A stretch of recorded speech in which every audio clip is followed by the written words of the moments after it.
Hello everyone, thank you so much for joining me today. My name is Katie, and today we are going to answer a question from the comments section.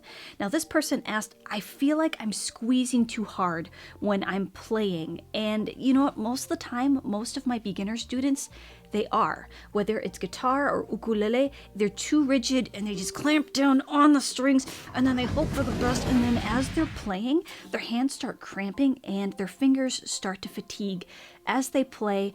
It's just not a very enjoyable experience. So here is a little tip that's going to help you to be able to play with ease and also transition between your chords and not have to work as hard. I'm going to cross my legs because this baby bump is something else. Make sure that you're holding your ukulele properly. Your ukulele neck is up at a 45-degree angle. So this is something that I heard Craig Chi say in one of his clinics. Take your hand and I want you to form a point like this. I call this the goose.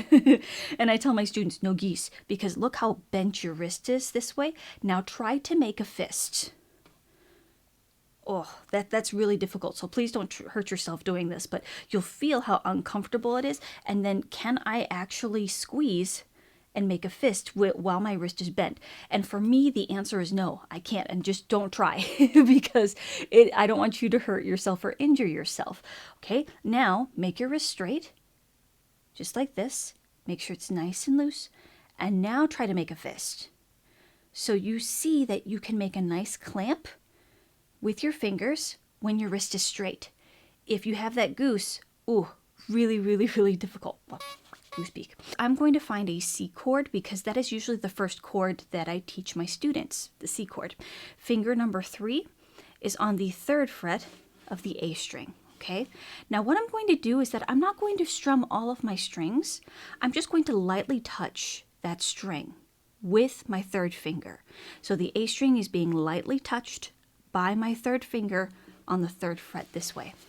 I'm going to take my thumb because that's the most convenient finger for me to pluck that string. You could take your pointer finger if you wanted to. I suggest your thumb. And you see, I'm not pushing down at all.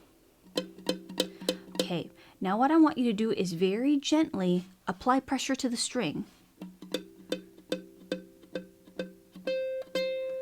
And once you get a nice clear sound without any buzzing, you know that that's the correct amount of pressure, or only the amount of pressure that you need in order to push down on the string to make a clear sound. Yeah, and so you'll notice that, oh, I'm barely pushing at all. Or something might be a suggestion or food for thought here is that instead of pushing down right in the middle of the fret, you will work less if you are closer to the fret. So closer to the metal bar, not on top of it, but closer to it, you'll work less. Like that. If you're on top of it, you get that muffled sound, and that's not what we want. Okay, so bring it slightly behind, gently push down till you get that nice clear sound, and then play your chord. All right, now you can move on to 2-finger chord positions like an F chord and lightly touch the strings, and then pluck each string individually. I like to use my thumb. And now, gently apply pressure.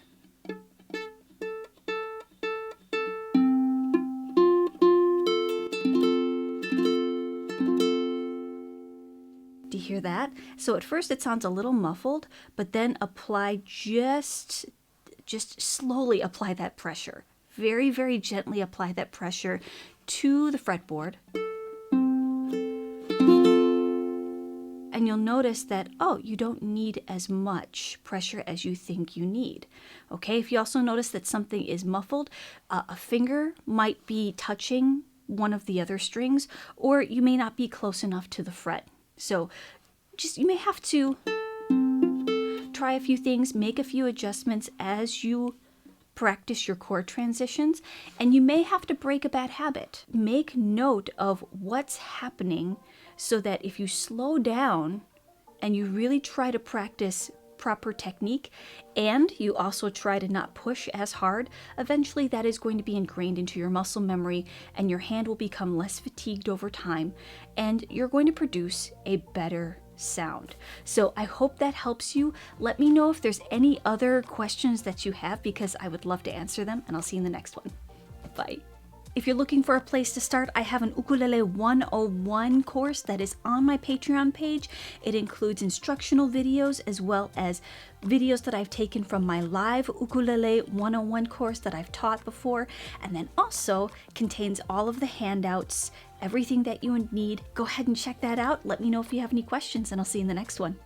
Bye.